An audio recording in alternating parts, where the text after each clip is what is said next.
এমন পরিস্থিতি। তীব্র গ্যাস সংকট চলছে রাজধানীতে। অনেক বাসাবাড়ির পাইপলাইনে গ্যাসের চাপ এতটাই কম যে চুলা জ্বলছে না।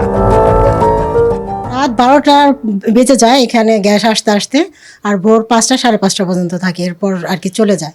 সারাদিন থাকে না। আমাদের অনেক সমস্যা, বাচ্চাদেরকে স্কুলে দেওয়ার জন্য যে নাস্তা টাস্তা তৈরি করবো সেটাও সমস্যা হচ্ছে। অনেক সময় খাবারও নষ্ট হয়ে যায়, কিনেও খাওয়া যায় না।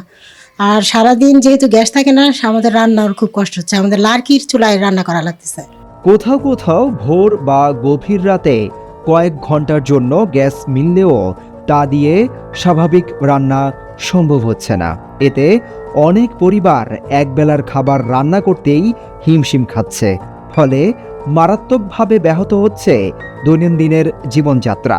একটু পর দিনে খায় সেকেন্ডটা ধর হয় না, তখন রাত্রে আমরা ভাগ করি, দিনের ভাগ করে যাই। দিনের মানে সব নিবেল থাকে। 12টার পরে 2-1 ঘন্টা থাকে, এরপরে আবার থাকে না। এই মনে করেন 24 ঘন্টার মধ্যে আর কি 20 ঘন্টা 22 ঘন্টায় গ্যাস থাকে না। বাচ্চার একটু দুধ জাল দিমু, হ্যাঁ মানে গ্যাসে কোলায় না।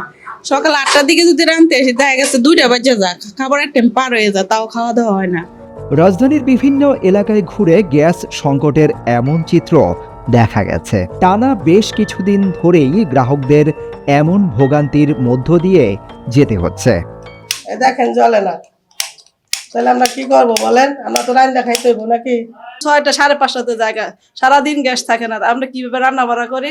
সব পোলাপান্ডে কিছু একটা বানা খাওয়াইতে হয়, রাস্তা পানি তৈরি করে করতে হয়, কিছু করতে পারি না, পোলাপান্ডে না খাইয়ে থাকতে হয়। চা বানানো যায় না, কোনো নাস্তা বানানো যায় না। রাতের 12টা 1টা বাজে যায়, গ্যাস আসার কোনো কিছু থাকে না। এরপরে বাড়িওয়ালা গুলো আমগুলোকে এটা লইয়া বাড়ি হ্যাঁ তো কোনো দোষ নেই, গ্যাস তো লাইনে থাকে না। আর পাইপে গ্যাস না থাকায় রান্না করতে পারছেন না অনেকে। বাধ্য হয়ে সিলিন্ডার বা লাকড়ি দিয়ে রান্না করতে হচ্ছে। অনেকে বৈদ্যুতিক চুলা ব্যবহার করছেন।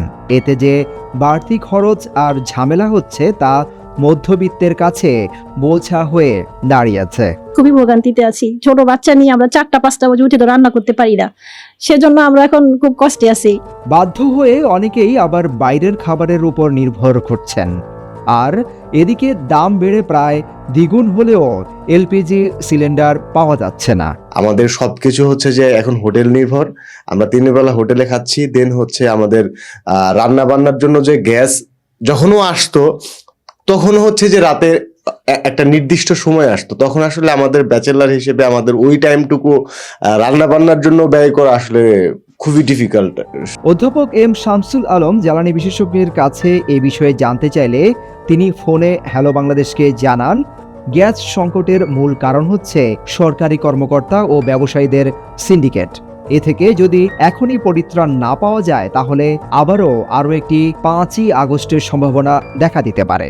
যারা অসাধু ব্যবসা করছে, সরকার এবং ব্যক্তি খাত, তাদের এই অসাধু ব্যবসাকে সরকারিভাবে রাষ্ট্রীয়ভাবে যে পৃষ্ঠপোষকতা দিয়ে এই খাতে যে নৈরাজ্য তৈরি করা হয়েছে, এই খাতে বড় বড় প্রজেক্ট উন্নয়নের নামে গ্রহণ করে ব্যাংকের টাকা লোন নিয়ে সেই টাকা বিদেশে পাচার করে আবার এই খাতে বিনিয়োগ দেখায় আবার পয়সা আয় করার যে কাঠামোগত বন্দোবস্ত তৈরি করা হয়েছে বিগত সরকারের আমলে, এই সরকারেও সেটা ধারাবাহিকতা চললো। সুতরাং রাজনৈতিকভাবে সরকার পরিবর্তন হলো, এসব কাঠামোগত পরিবর্তনের জন্য যে সক্ষমতা দরকার, সে সক্ষমতা উন্নয়নের দিকে নজর না দিলে এই অবস্থায় আবারও আরেকটা 5ই আগস্টের প্রেক্ষাপট তৈরির দিকে যাবে। তিতাস কর্তৃপক্ষের কাছে গ্যাস সংকটের বিষয়ে সরাসরি বা মুঠোফোনে বারবার কথা বলতে চাইলেও তারা কেউ এই বিষয়ে কথা বলতে আগ্রহ দেখাননি।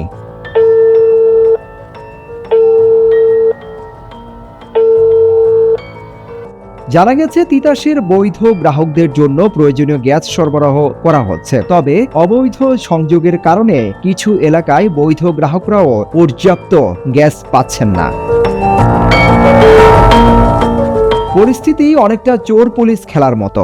এ ব্যাপারে তিতাস কর্তৃপক্ষের সঙ্গে যোগাযোগ করা হলে নাম প্রকাশে অনিচ্ছুক এক কর্মকর্তা জানান, তিতাস অবৈধ সংযোগ বিচ্ছিন্ন করে গেলে আবারও অসৎ কিছু কর্মকর্তার সহযোগিতায় সংযোগ স্থাপন করে।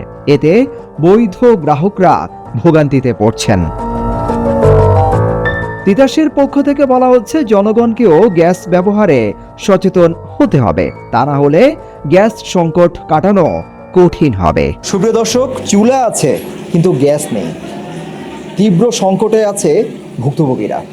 তারা বলছেন গ্যাস না থাকার কারণে তারা কেউ কেউ হিটার কিংবা মাটির চুলা কিংবা অন্যান্য ব্যবস্থাপনায় তারা রান্না করেন, এতে করে তারা অনেক সমস্যার সম্মুখীন হচ্ছেন। তারা বলছেন সরকার যদি এখনই এর বাস্তব পদক্ষেপ না নেয় তাহলে চরম বিপদের সম্মুখীন হবে রাজধানীবাসী। রাজধানীর বিভিন্ন অলিগলি ঘুরে সিদ্দিকুর রহমান রোমন, হ্যালো বাংলাদেশ, ঢাকা।